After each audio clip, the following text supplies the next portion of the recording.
찬송가 325장 부르시겠습니다. 찬송가 325장입니다.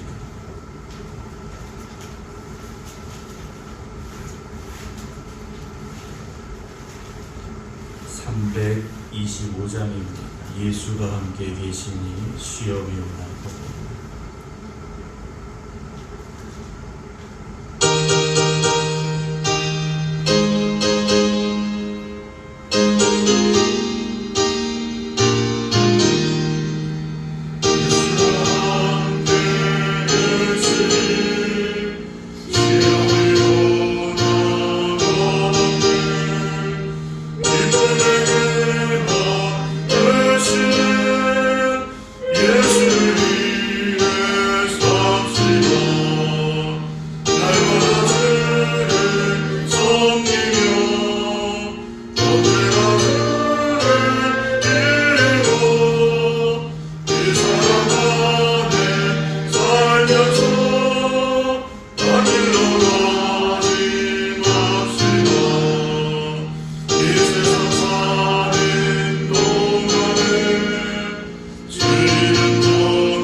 오늘 하나님께서 주시는 말씀 데살로니가후서 2장입니다.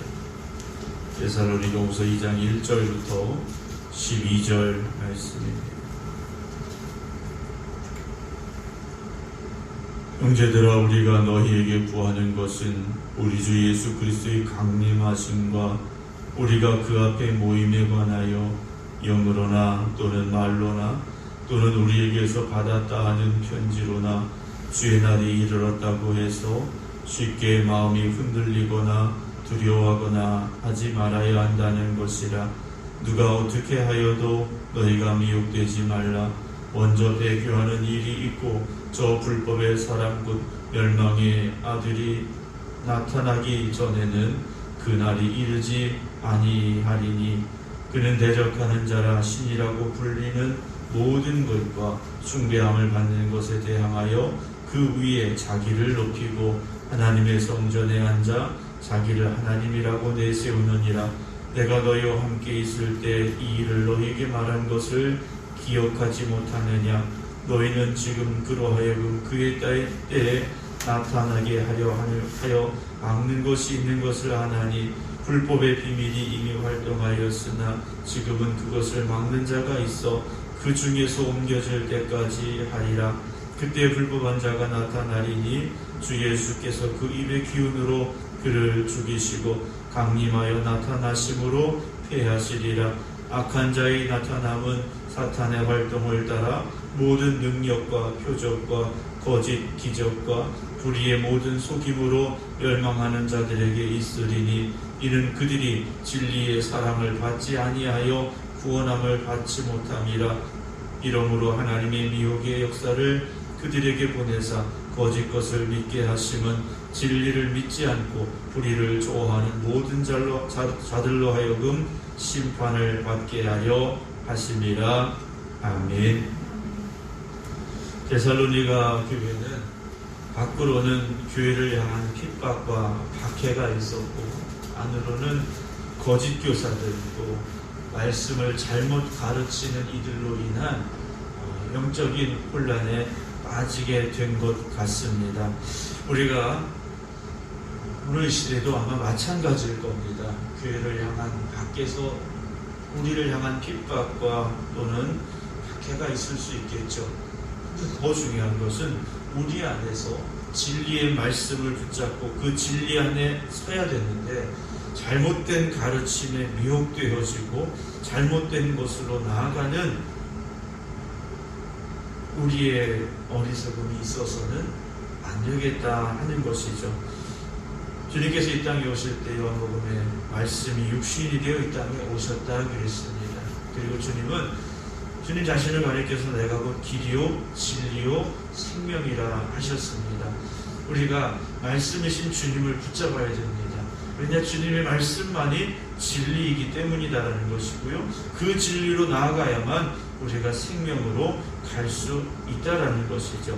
오늘 데살로니가 교회 성도들에게 오늘 2장에 바울은 이렇게 기록합니다. 형제들아 우리가 너희에게 구하는 것은 우리 주 예수 그리스도의 강림하심과 우리가 그 앞에 모임에 관하여 라는 말씀으로 시작합니다. 주님이 우리에게 임하시는 것, 또 우리가 주님 앞에 서는 것. 그런데 이것이요 영으로나 또는 말로나 또는 우리에게서 받았다 하는 편지로나 주의 날이 이르렀다고 해서 쉽게 마음이 흔들리거나 두려워하지 말라 그럽니다. 이 당시 무엇이 있었냐면 바울처럼 편지를 써서 보내는데 이 가짜 편지들이 또 있었다라는 거죠. 바울의 이름으로 써서 보내지만 진짜 바울이 써서 보낸 것이 아닌 거짓된 편지들도 있었다라는 겁니다.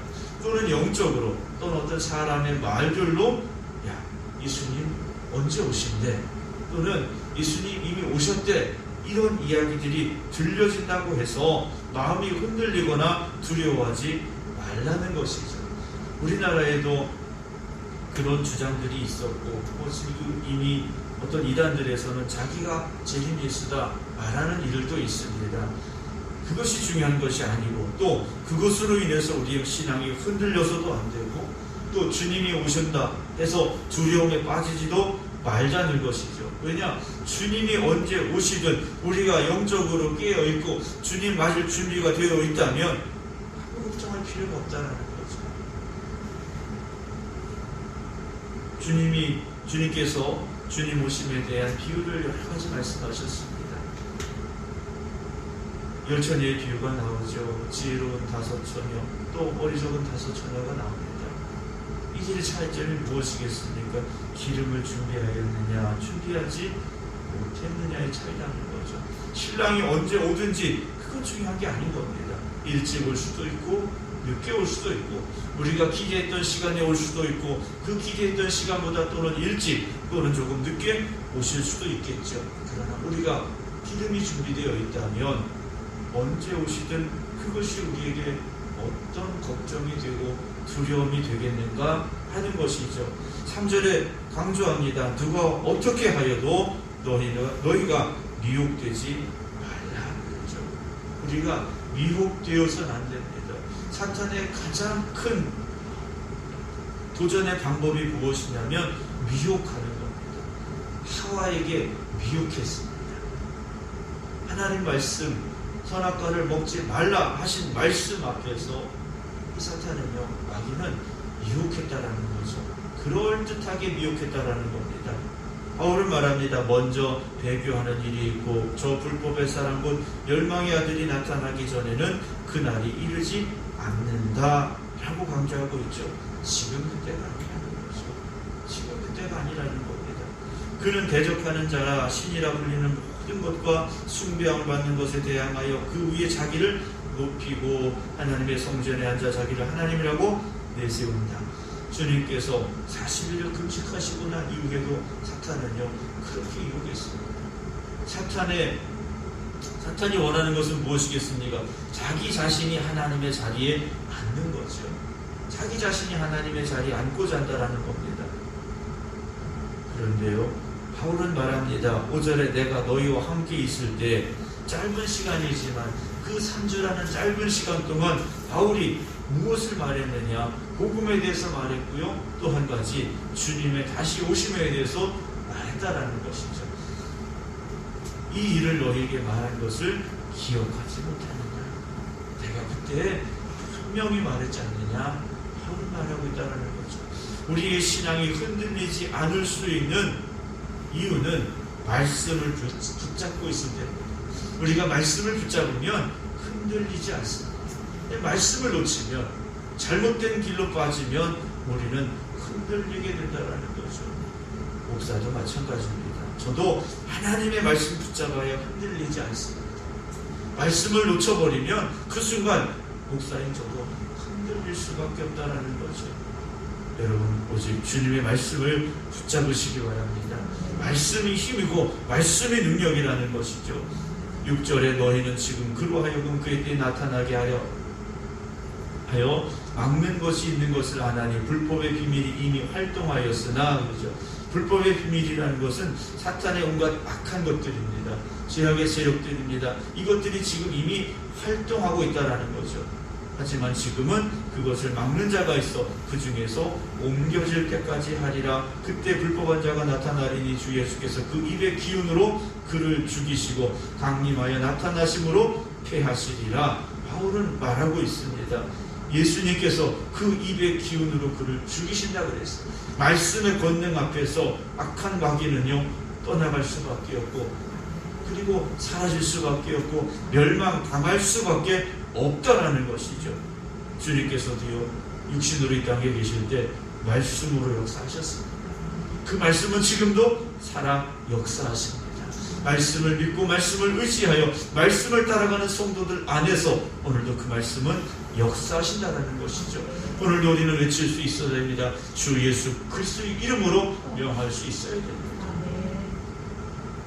9절입니다. 악한 자의 나타남은 사탄의 활동을 따라 모든 능력과 표적과 거짓 기적과 불의의 모든 속임으로 멸망하는 자들에게 있으리라 그랬습니다.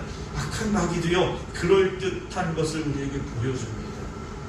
영 아닌 것을 보여주는 게 아니라는 거죠. 그럴듯하게 자기가 하나님인 것처럼 그럴듯하게 보여준다는 거죠. 그런데 결국은 드러날 수밖에 없습니다. 결국은 드러날 수밖에 없다는 거죠. 그때 우리가 조심해야 될 것이 무엇입니까? 그들을 따라가서는, 그들에게 미혹돼서는 안 된다라는 거죠. 왜냐? 구원함에 이르지 못하기 때문이라는 겁니다. 이러므로 하나님이 미혹의 역사를 그들에게 보내사 거짓 것을 믿게 하심은 진리를 믿지 않고 불의를 좋아하는 모든 자들로 하여금 심판을 받게 하려 하심이라. 우리가 이 말씀을 조금 잘 생각해 봐야 되는데요. 그럼 하나님께서 오히려 우리들을 미혹하셔서 멸망을 받게 하려 하시는 것이냐? 아니라는 거죠. 우리에게는 항상 두 가지 길이 있습니다.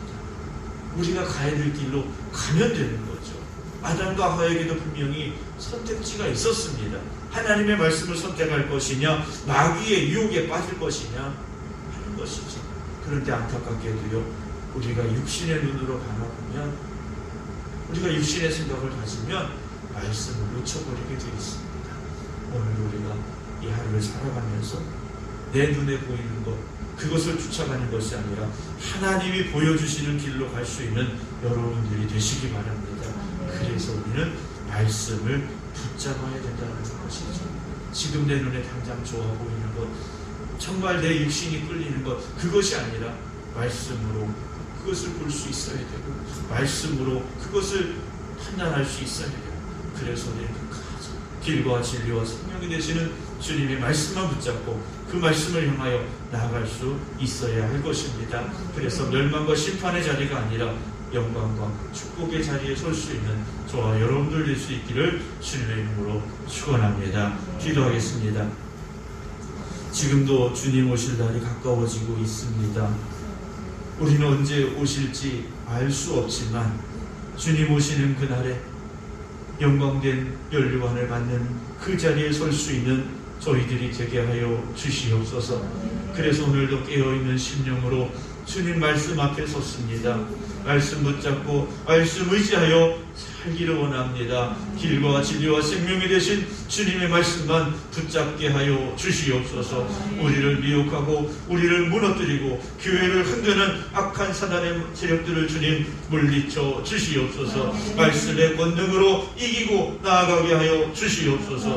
오늘도 세상을 향해 담대히 외칠 수 있는 저희들이 되기를 원합니다. 주 예수 그리스도 이름으로 선포하는 저희를 되게 하여 주시옵시사. 악한 영이 떠나가게 하시고 악한 것들이 틈타지 못하도록 주님 눈동자와 같이 지키고 보호하여 주시어서 우리 생극교회 모든 성도들의 삶이 주님 말씀 붙잡고 말씀에 의지하여 말씀만 향하여 나아가는 복된 발걸음들이 되게 하여 주시옵소서. 오늘도 이 새벽 주님 앞에 깨어 기도드리는 성도들 이곳에 있사오니 주님 저들을 기억하여 주시옵소서. 저들의 간절한 부르짖음과 눈물의 기도에 응답하여 주시옵소서. 이제는 우리 주 예수 그리스도의 은혜와 아버지 하나님의 극진하신 사랑하심과 성령님의 감동 감화 교통하심이 오늘도 이 하루 오직 주님 말씀 의지하여 살겠습니다. 주님 역사하여 주시옵소서. 기도드리는 모든 성도들 위해 이제부터 영원토록 함께 하시기를 간절히 축원하옵나이다. 아멘.